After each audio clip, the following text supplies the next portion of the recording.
How would you like to be in the running to win prizes? Just spend 5 minutes completing our first ever garage survey. And when you get to the checkered flag, you'll go in the draw. It'll just help us to tailor the right guests, the right mix of short casts and feature episodes for you, our loyal Rusty's Garage listeners.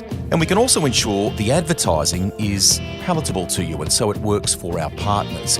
Just go to the show notes or the link in my Instagram bio to get started. It won't take you long, and we'll announce the winners at the end of May. Good luck, thank you for taking part and for continuing to listen. A Listnr production.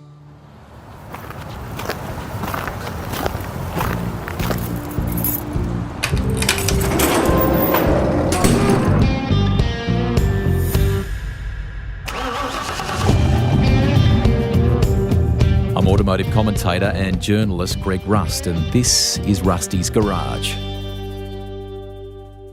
My guest today doesn't think her status quite fits the bill for Rusty's Garage, but I beg to differ, and I've done a bit of arm twisting to get her on. If you're old enough to remember the awesome Channel 10 magazine-style motorsport show, RPM, then you'll definitely remember Alison Drower. If you don't, then let me introduce you to the easygoing, likeable newsreader who made the transition to our screens covering all sorts of cool motorsport yarns and being trusted to bring out the personalities in our sport at a time when the code needed it.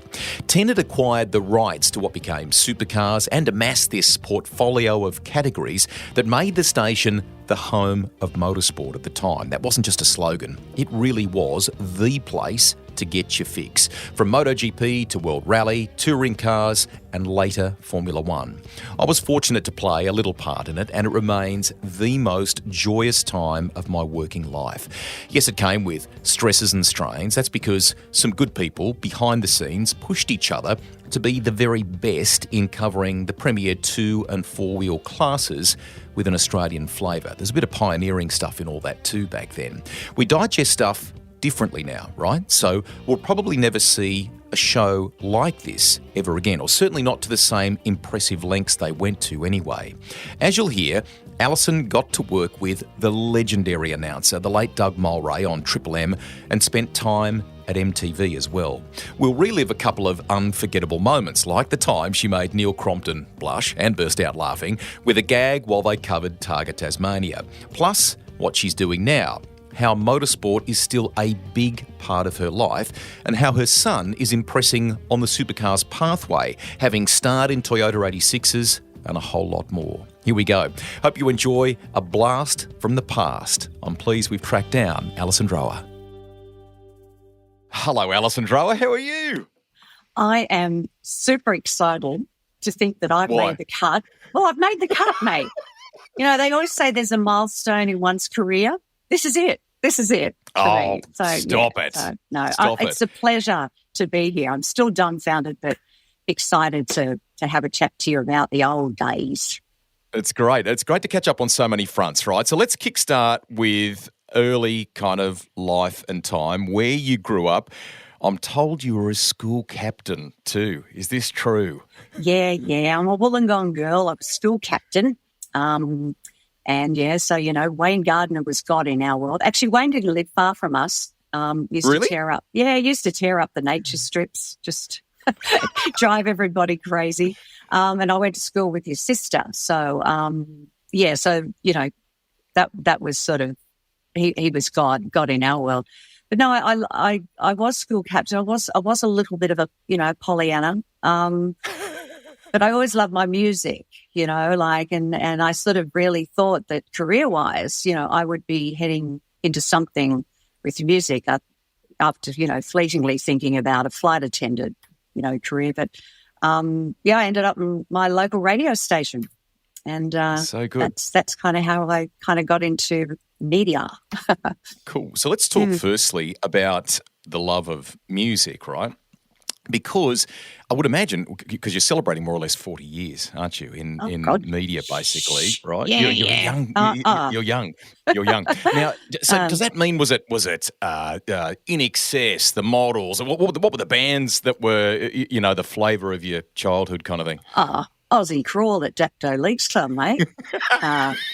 Front row of In Excess and the Shabu Shabar days at Corrimal So RSL.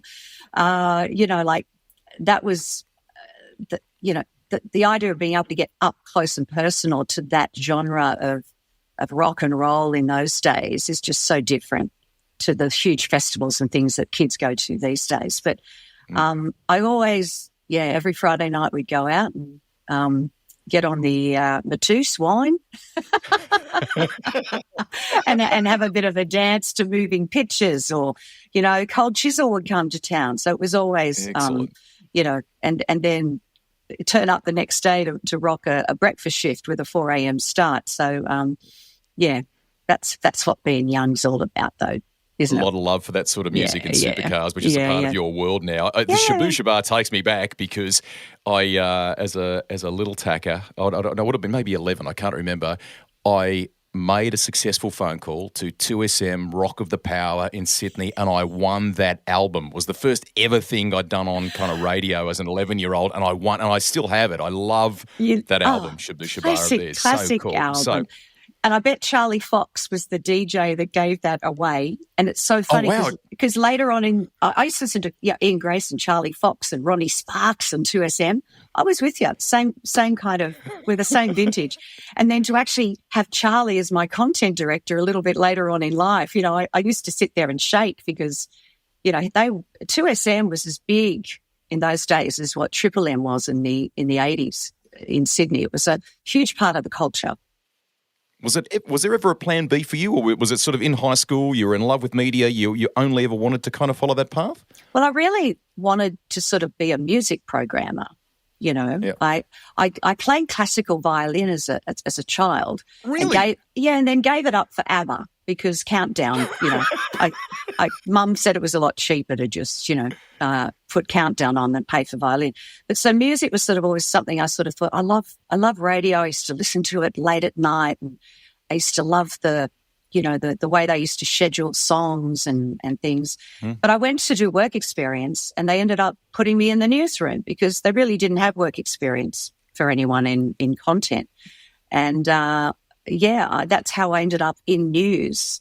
I actually had to really work, and they had a few people down sick, so I ended up going to court, a 16-year-old going to court. Oh, my God. So it was quite and then I thought, hey, this isn't too bad either. Every day's different, which is what I loved. Right. What was the first car? Oh, God, I knew you'd ask me this. It was my grandmother's, and it was a Morris Marina, hot orange. And then I graduated. Oh, cool. I know. It was terrible. I blew little Jaffa. It's a little Jaffa. I blew so many head gaskets going back and forward from Sydney to Wollongong. Anyway, so I traded up. I traded up to a Toyota Corona. Beautiful. And then eventually got into a Holden Gemini. Yes. And then my first, I guess, beloved car was my Toyota Celica. I got into it. So it's kind of funny, isn't it, that I'm now technically a Bates, and I had quite a few Toyotas in my life. Yeah. Life. Excellent. We'll come to that in this conversation. Yeah. The first proper, once you got through letting go of wanting to be a flight attendant and falling in love with media and doing that work experience and so on, what was the first kind of proper job in media? Was it in a newsroom, and what station and so on? Yeah. Well, I started out in 2WL in Wollongong, which is now Wave FM. And then I was there as a cadet journo. I never went to uni. There was nothing formal. It was all very much hands-on, on the road sort of training in those days. And then I ended up at 2WS, which is where I met Billy Woods. Excellent. And then I ended up, and they were all proper jobs. I couldn't believe I was being paid a massive $185 a week to do this work. And then I moved over. I got offered a job at Triple M, doing, the weekend, doing all the crap shifts and reading news there. And I just had to jump at that because at that particular point, Triple M was just, rocking the city. A powerhouse, wasn't it? It was a powerhouse of people. And And that's kind of what always drove me is the people that you would work with and have the option to just sit down the hall from. But learn from, because at that age, I think by the time I got to Triple M, I was 21. So I'd already, I started in media at 17 and a half, straight out of high school. I had a week before I kind of hit the professional world.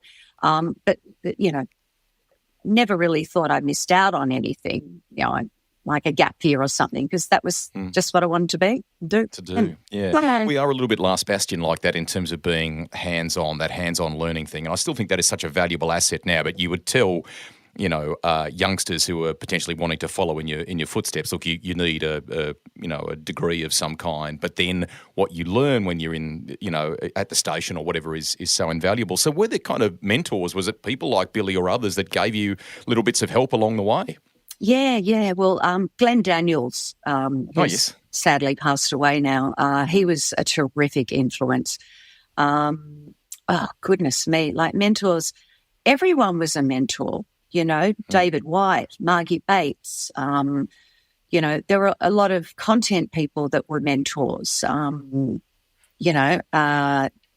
Parslow. But I guess the biggest mentor for me, who was there through many aspects of my career, was Scott Young, who I met at Triple M when he was a cart boy and I was the junior journo. Just explain that when you say a cart boy. It's the gopher. It's the gopher of the station. It's the guy that goes and gets anything you want. Which is a worry at Triple M.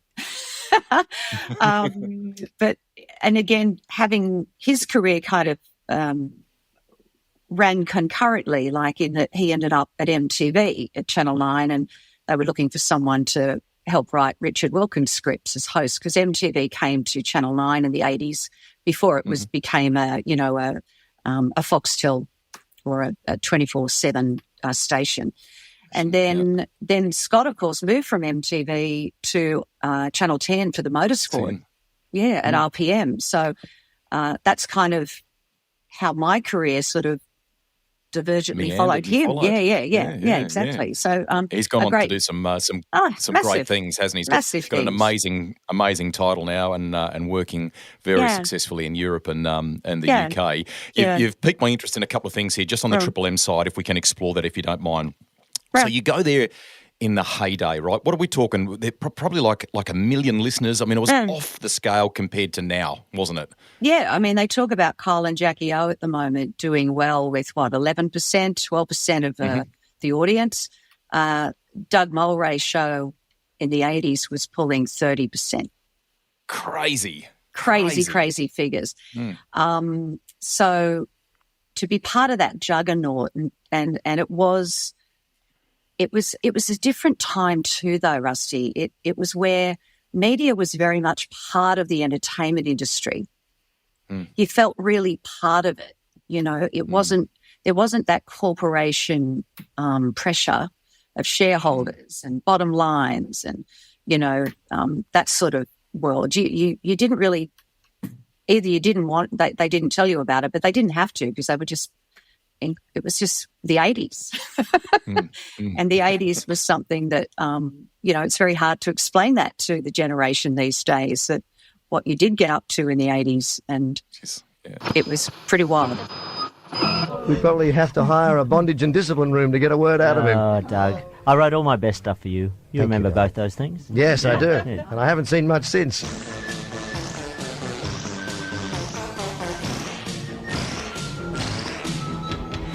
Triple M, 13 degrees, 6:34 as we embark on a totally fine weekend. Top of 21. Good morning. Alison, Drower with the news update.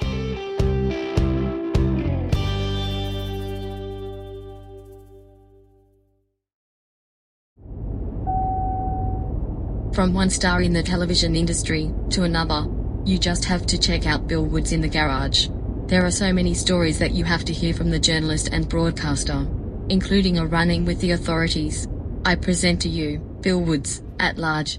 Hanging around waiting for Stiffy to finish his thing, and then this copper comes up to me and says, Are you Bill Woods? Yeah. Is that your car over there? I said, well, yeah. Well, it's a hire car, but anyway, he goes, did you drive it here? I said, yes, I did. And he goes, well, I'm going to have to arrest you because that's so illegal. You know, there's just so many laws you've broken doing that. And I'm thinking, I said, how do I get out of this? So I go, well, I work for Channel 10. Does that help? I said, we're doing the Rally Australia. This is good for tourism. And I'm just telling him all the shit I can think of. Anyway, after a while, I hear this laughter coming from behind the stage. There's Baz literally falling over with laughter. And finally, the cop starts to laugh as well. He did a great job, that copper. He really had me going. We'll get his details and get him reported as soon as we can. Rusty's biggest issue with the authorities is running a stop sign. All right, on we go. You rattled off some legendary names that were a part of it all back then from, what did Dougie call him? David Marone and White? David White, Mighty Whitey. Yeah, Mighty Whitey. Yeah. And even behind the scenes, some of the others that you've crossed paths with along the way, some of them that were actually, would end up at RPM and so on as you went. Yeah. Doug, listeners will be firstly very interested in him because he would regularly pop up on the Channel 7 motorsport coverage with touring cars and particularly at Bathurst, and he brought his unique kind of humour that we loved on Triple M to the 7 coverage of motor racing. He properly loved cars and racing, didn't he? Oh, he loved it. He was a Jaguar freak, and he loved his bikes and he loved, that commentary that he brought to Bathurst was, if you listen to it today, it's just as funny, And that's the thing about his genius is it transcended. I think he made comedy for the listeners, where sometimes these days with radio, stars, they rely a lot on the listeners to provide the comedy. Gotcha. So, it was a real craft. And I think, Doug just was above and beyond anyone when it came to that, and they worked hard. Denton, and then later, Club Veg was another amazingly talented duo. Your Martin and Malloy's, all of that. To be on level 25 at Bondi Junction for 5 years doing with that model. It was actually longer because I did one stint in the 80s with Doug and read news for him there, and then I went off to MTV, and then I came back in the 90s, and lo and behold, Doug came back as well. So, it was quite serendipitous, as they say. Pretty special to be around all that and some of those, genius people that you talked about. I mean, Denton and all the creativity around all that sort of stuff. Now, in the motor racing world, you do cross paths in the Triple M space with one Neil Crompton, don't you? Can you remember the early days? This is our big chance, man. He's not here to defend himself, and he'll learn. He'll know about this. So, Neil's on Wheels is what Dougie kind of affectionately called him, didn't he? And he was very much a part of that framework, wasn't he? Oh, look, and motorsport is part of the Triple M framework. Quite over the years, they've sponsored cars, all sorts of things. I first met Neil when I was, again, just starting at Triple M, and this guy used to ring in, on weekends with these reports. And, news on FM radio is not substantial, let's get real, and he'd rattle off and he'd still be banging on, 60, 90 seconds. And I'd say, hey, Crompton, because it was always Crompton. We need 15. I need 15 seconds. I got to get the footy in too, mate, So, and but mate, this is important. This round is important, And I'm going, yeah, no, but just anyway. And I just, edit him to my own needs. Liking. Yeah, but then he sort of said, hey, one day he said, I'm going to start. And he was quite progressive. One of the first projects I ever worked on was a very tacky, I should keep going, a very tacky weekly motorcycle video, which came out on VHS. And it was Crompton and I hosting. I think Mark Fogarty might have even produced it. One of the famed motorbike rider, motorsport rider, and it was terrible, And I didn't know what I was doing. Crompton, just loved being in front of a camera. But I've still got a copy of that in the garage, which I threatened to bring. Yeah, I'll have to I'll have to drag it out one day when I see him. But he, again, total professional, very, I think was very torn for a while there between whether he was going to be a great race car driver or a great commentator. And that was that period there where he had to really make that choice. And lucky for us and all the supercar fans out there, we went down that road. Brock was invariably a part of all this because he was obviously teammate to him, and Triple M was often on the Brock cars and so on. So Peter was sort of in the mix as well too, wasn't he? Yeah, he was. You'd see a lot of him in and out of Triple M. But it's interesting because whenever I think of Brock, of course, I think of Neil Crompton, and that's a bizarre kind of, I guess, connection for anyone that's listening now. But I actually had the dubious honour of calling Neil and breaking the news to him about Peter Brock's passing. And wow. I was, at the time, I've done a lot of news management, so I was running a news team for Southern Cross Austereo Regional here in Canberra, and we got word from my husband, Rick, one of his mates was at Target West, and was actually not far, was on one of the corners at the stages that unfortunately led to Pete's death. And he rang and he rang Rick, and Rick rang me, and he said, "We'll never believe this, but we think that Brocky's gone." I went, "What do you mean gone? You know he's gone." Anyway, I said, "Oh, goodness, okay. How do you confirm this? How do you confirm this?" And so I thought, I'll just give Neil a call, And I think he was driving down a road somewhere, and he had the family in the car, and he said, "Oh, hi, I haven't heard from you for a while." I said, "Look, mate, I am ringing you for a reason." And I told him, and he said, no way. And then, of course, subsequently, he said, "Look, try and ring this person," and I couldn't get through anywhere. And, an hour or two later, we had confirmation. But, I still feel a little rotten about that. But again, that's the fine line.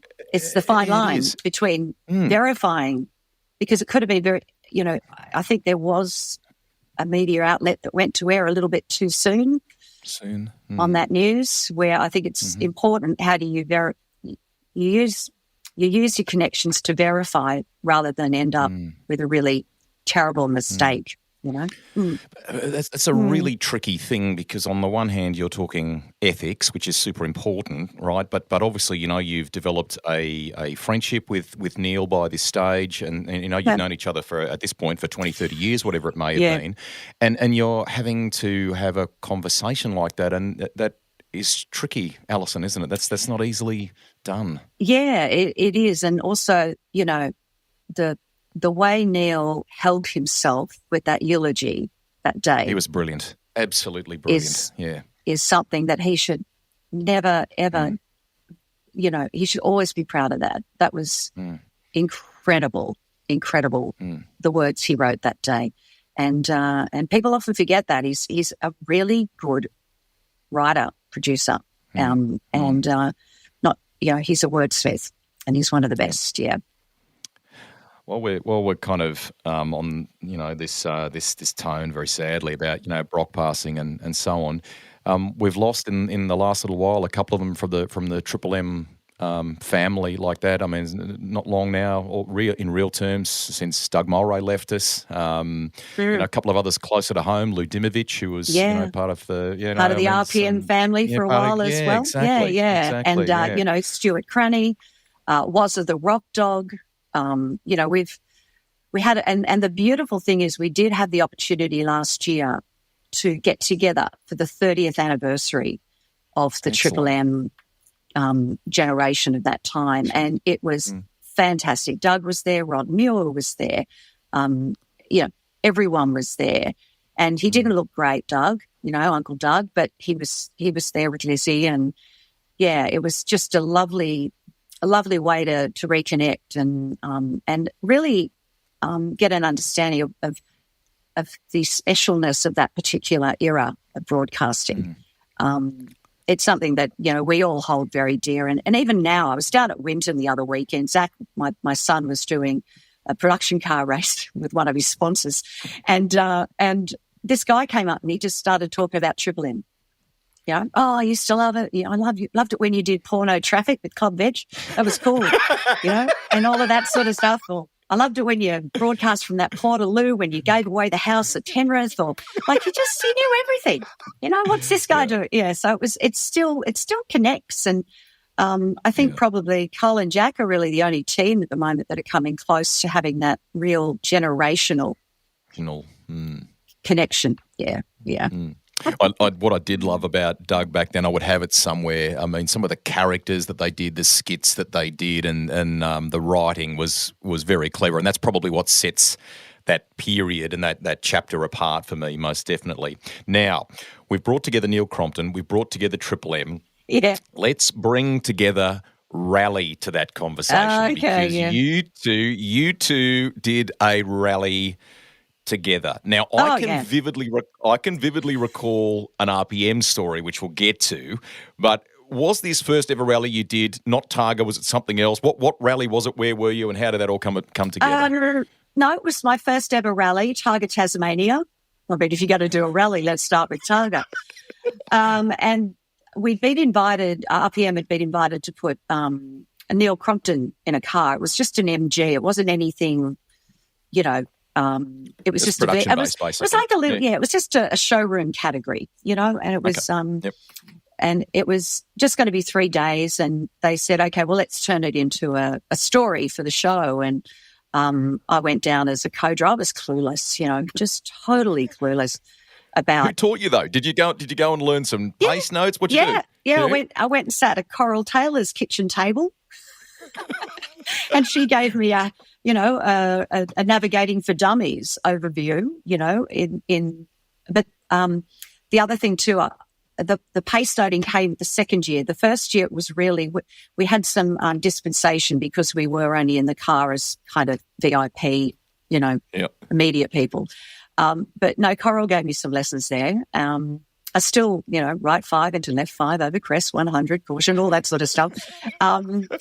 But Neil didn't really like it from memory. He's definitely a circuit dude.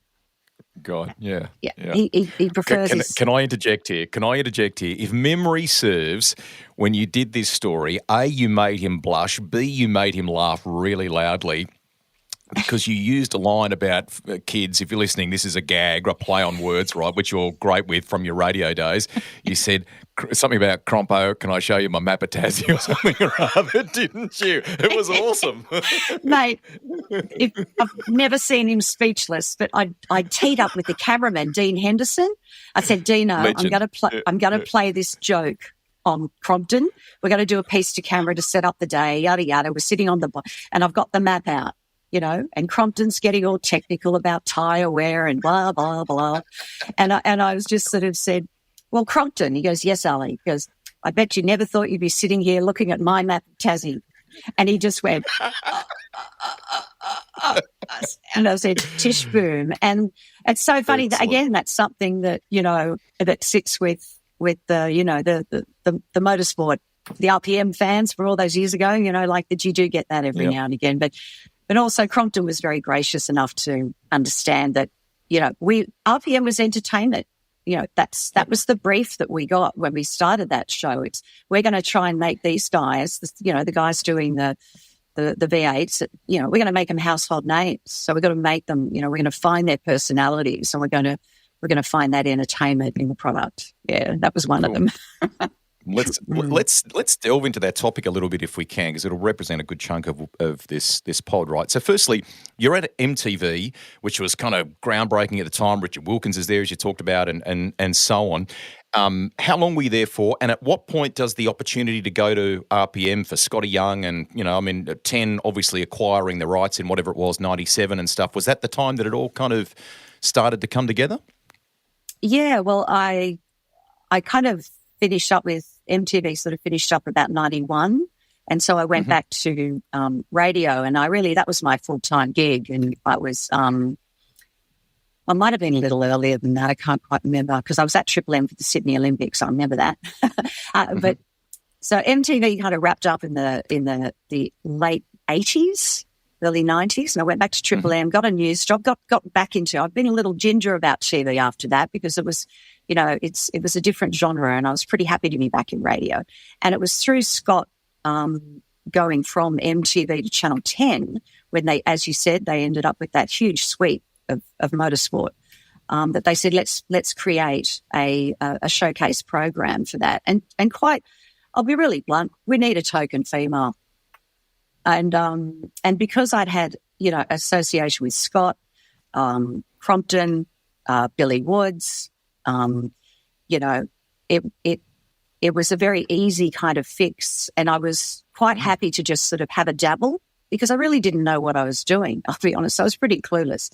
So we started just as a bit of fun on the weekends, and I would go out and do pretty well the light fluffy stuff. First time at Sydney Motorsport Park was, I think I did some vox pops with the drivers on, whether they had sex before or after a race. It was something stupid like that. It was very.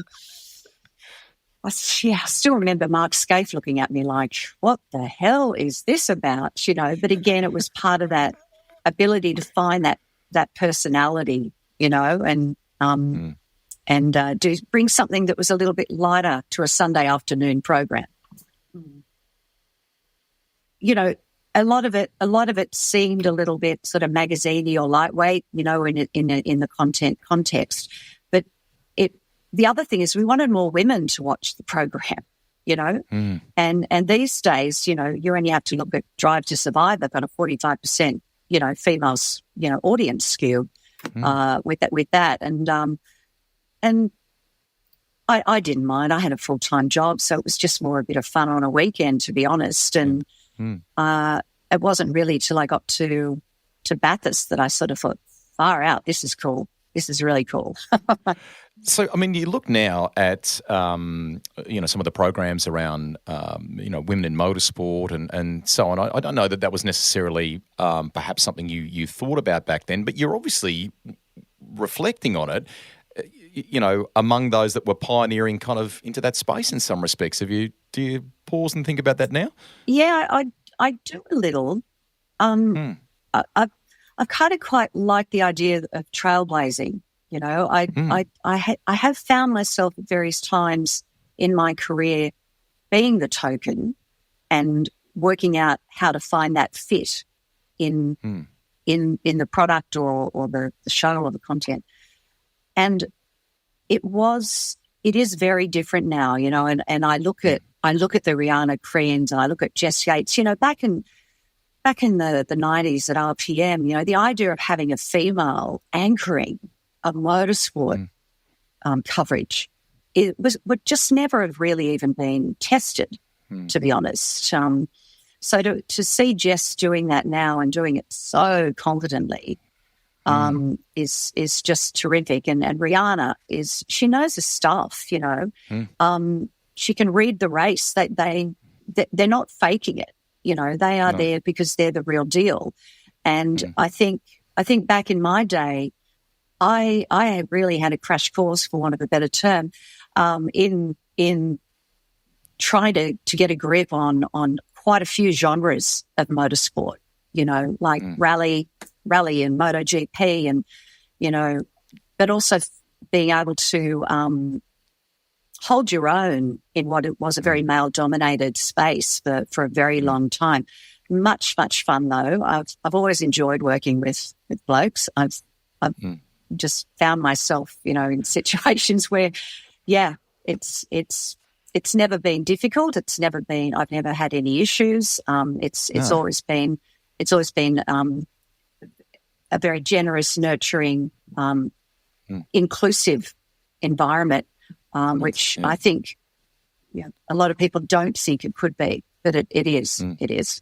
A lot of that creativity that you had enjoyed over at Triple M, I think, brainstorming ideas and coming up with story concepts and so on. Scotty and the crew behind the scenes were great at that. We would often have those Mossman get-togethers pre-season and bounce around all sorts of crazy ideas and what we're going to do here and how we're going to achieve this. And they were awesome because even if 3 or 4 really significant things came out of it, and if you could get those done during the year, from dirt bike rides with supercars drivers to, you name it. And I'm told you did do a story with one John Bow, didn't you? Tell us about this. Tell us about this. And JB was a bit horrified, wasn't he? He was mortified.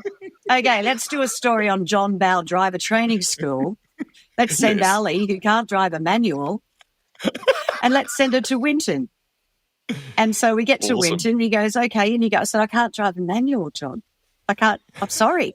He goes, well, I don't have, so he had to frantically look around for an automatic Falcon. Auto. So there we are, out going off into the daisies. He was so kind. I think there was another girl there, and they actually substituted my hand movement on the gears on a proper, on a manual, so that I wasn't going to be too embarrassed. So in the magic of television, I looked incredibly confident. But it was more about, I think that was how do you become a race car driver story or something like that. But Bowie still has brought that up to this day, He's a good sport too. He was great fun.